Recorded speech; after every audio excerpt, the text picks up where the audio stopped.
திருமணமே வேண்டாம் என்ற நிலையில் இருந்த விஜயகாந்தை கட்டாயப்படுத்தி திருமணம் செய்ய வைத்தவர் அவரது நண்பர் இப்ராஹிம் ராவுத்தர்.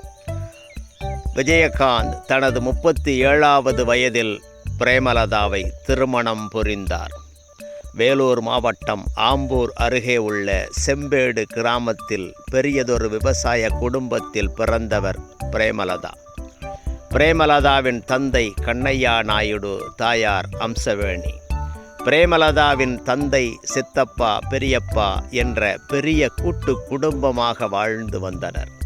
விஜயகாந்த் நடிப்பில் வெளியான வானத்தைப் போல திரைப்படம் பிரேமலதாவின் குடும்பக் கதைதான் என அந்த பகுதியில் சொல்வார்கள். பிரேமலதாவின் தந்தை கண்ணையா சர்க்கரை ஆலையில் கணக்காளராக இருந்தவர். பிரேமலதாவிற்கு மூத்ததாக ராதா என்ற சகோதரியும் இளையவராக சுதீஷ் என்ற சகோதரரும் உண்டு. மேல்நிலை கல்வி வரை ஆம்பூர் சர்க்கரை ஆலை பள்ளியில் படித்தவர். கல்லூரி படிப்பை காட்பாடி ஆக்சிலியம் கல்லூரியில் இளங்கலை படித்து பட்டம் பெற்றார். பிரேமலதா சகோதரிகள் தடகள போட்டிகளில் சிறந்து விளங்கியவர்கள். பிரேமலதா தேசிய அளவில் தடகள போட்டியில் பங்கெடுத்தவர். IPS அதிகாரியாக வேண்டும் என்று விரும்பியவர் பிரேமலதா. ஆனால் இளங்கலை படிப்பு முடிந்த கையோடு விஜயகாந்த் பிரேமலதா திருமணம் நடைபெற்றது.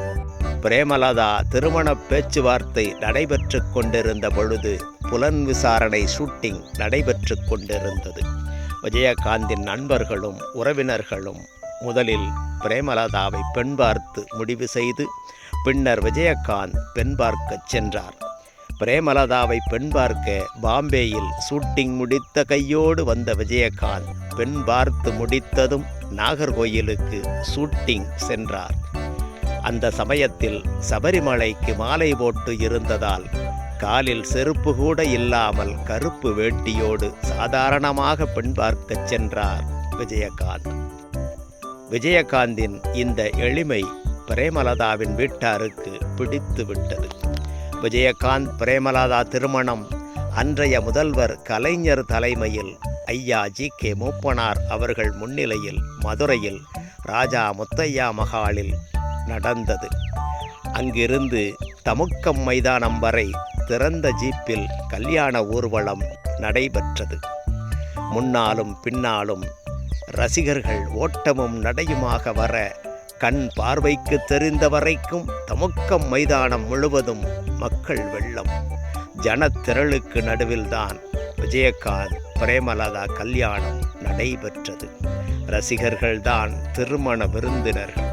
தமிழகம் முழுவதும் ரசிகர்கள் திரண்டு வந்தது மட்டுமல்ல, மீனாட்சி சொக்கநாதர் திருக்கல்யாண கூட்டத்தைப் போல் மதுரையின் மைந்தன் விஜயகாந்த் பிரேமலதா திருமணத்தால் மதுரையே விழாக்கோலம் கண்டது. விஜயகாந்த் பிரேமலதா தம்பதியருக்கு 1989 அக்டோபர் 5ஆம் நாள் முதல் குழந்தை பிறந்தது. ஈழத் தமிழர் மீது கொண்ட பற்றுதலாலும் தமிழினத் தலைவர் பிரபாகரன் மீது கொண்ட நேசத்தாலும் விஜய பிரபாகரன் என்று முதல் குழந்தைக்கு பெயரிட்டார். இரண்டாவது குழந்தை 1992ஆம் ஆண்டு ஏப்ரல் 6ஆம் நாள் அன்று பிறந்தது. இரண்டாவது குழந்தைக்கு தனது நண்பன் இப்ராஹிம் பெயரை வைக்க விரும்பினார் விஜயகாந்த். ஆனால் இப்ராஹிம் அதை தடுத்துவிட தமிழ் கடவுளான முருகப்பெருமானின் நாமமான சண்முகத்தையும் விஜயகாந்த் பிறந்த பாண்டிய நாட்டின் பெயரையும் சேர்த்து சண்முகப்பாண்டியன் என்று சூட்டினார்கள். சிறந்த நடிகராக, சிறந்த மனிதராக, சிறந்த கணவராக, சிறந்த தலைவராக விஜயகாந்த் வாழ்ந்ததைப் போல பிரேமலதா விஜயகாந்த் அவர்களும் சிறந்த தாயாக, அன்னியார் என்று அன்போடு அழைக்கப்படும் சிறந்த தலைவியாக திகழ்கிறார்.